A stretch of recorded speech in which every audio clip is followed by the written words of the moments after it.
Пане президент Зеленський, прошу вас до слова. Тут велика група вас слухає. Thank you very much, President Malpass. Thank you. Thank you for your support. Thank you very much.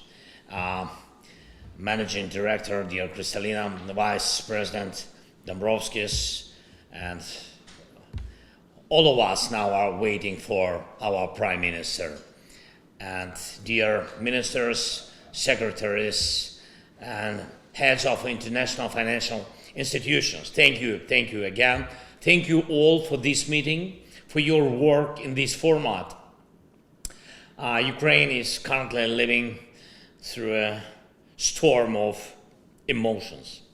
Yesterday, a video of the brutal murder of our soldier by the occupiers was shared by Russian sources. They are there in this video, are proud with their ability to kill.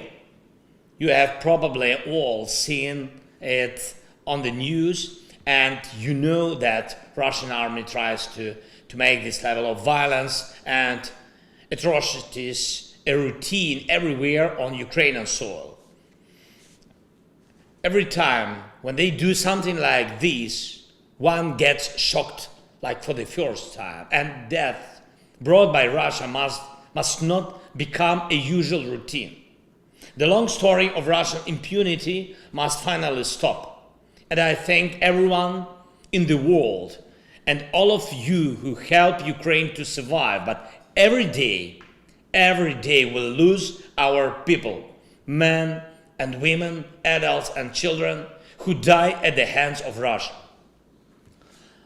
Please, would you please, I ask you now to honor with a minute of silence the memory of the Ukrainian soldier whose death the world saw yesterday, and the memory of all of our people whose lives were taken away by the Russian invasion. Please.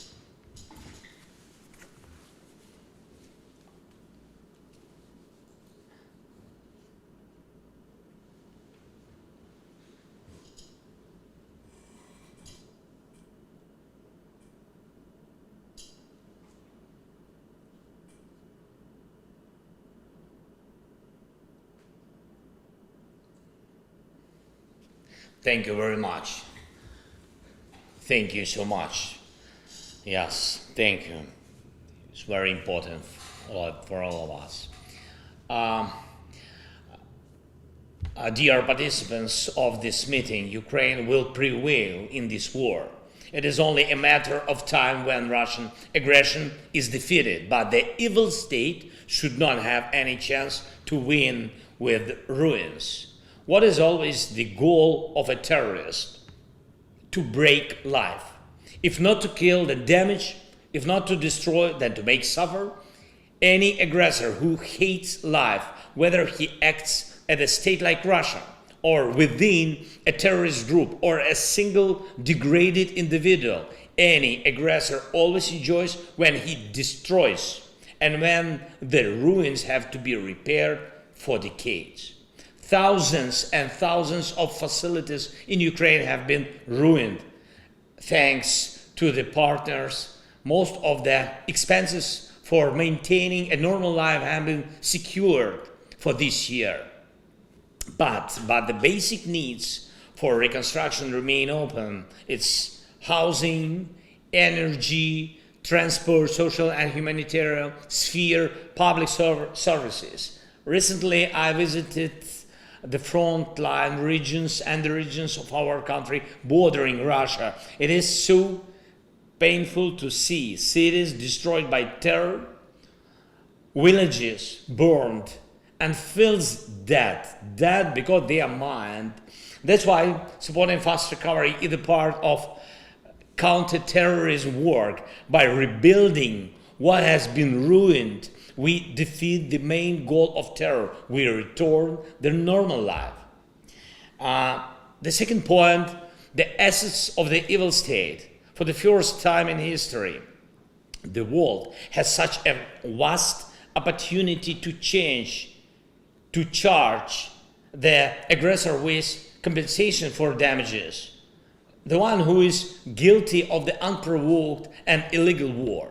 For example, the World Bank provided a new assessment of the losses and needs of Ukraine. $411 billion. Every day, Russia increases this account. The world has Russian assets of various types that cover such a level of losses. The world's potential aggressors are now looking. Will you do the right thing? It is realistic to confiscate Russia's assets as well as assets of persons connected with the ruling elite of the evil state. To confiscate and direct so that life in Ukraine can be restored. Russia must feel the full price of its aggression. Ladies and gentlemen, Ukraine makes two appeals to you. The first one, priority needs for reconstruction.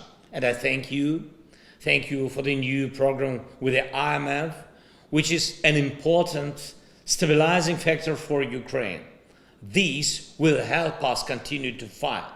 But in order for people to return to Ukraine, for the aggressor to lose not only on the battlefield, but truly in everything, we need the approval of the support program to cover the priority projects of fast recovery.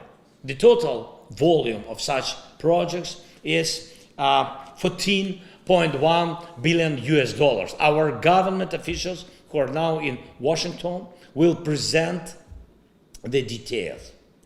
And ladies and gentlemen, the second one, it's necessary to work on concrete mechanism for using frozen Russian assets to compensate for the damage caused by Russia.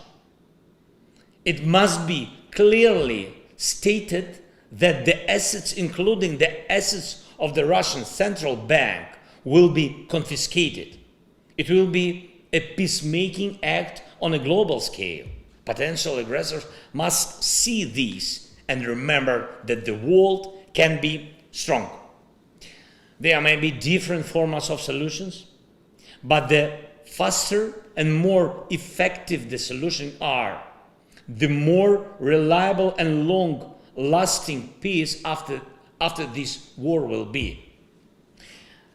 Ladies and gentlemen, there are no secondary front lines in this war. All of them require attention and strength. The financial front line in particular. We are doing our part, and I am grateful to everyone who helps, but the fundamental decisions are up to you, and I believe that they will be made. Thank you very much. Glory to all those who are now fighting for life and freedom for our people. Slava Ukraini!